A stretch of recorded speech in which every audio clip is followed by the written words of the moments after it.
Anybody hear more about the birds and the bees? I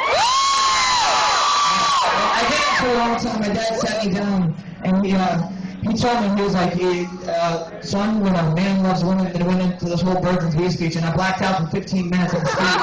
He had this terrifying image of this really nice bird being stabbed to death by a bee, and like a humping motion. And then all of a sudden, like 9 months later, the bird gets pregnant and shoots out a human baby.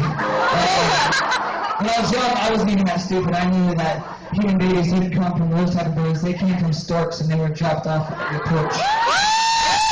But as I grew up and I learned the ways of the bird and the bees, I realized that it's a much simpler story, and I want to teach you guys, so take notes. This shit's important. On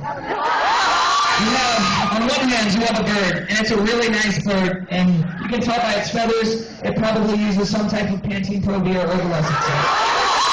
On the other hand, you have a bee, and man, it is a great looking bee. It's got even stripes and strong wings and stuff. And for the longest time, I think the most critical thing was, which one of these things is the male? And it became so evident that clearly the bee was the male because he had the stinger.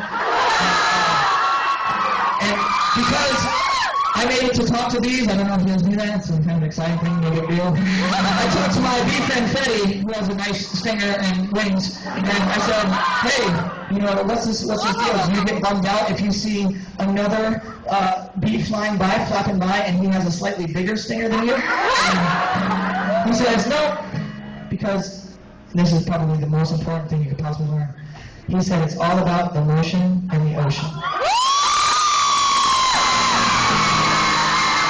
So that's me being more appropriate, ladies and gentlemen. This next song is off a record called Snapchatting. I think you may know it a little bit differently than you've ever heard, but if you do know it, I want to hear you sing along.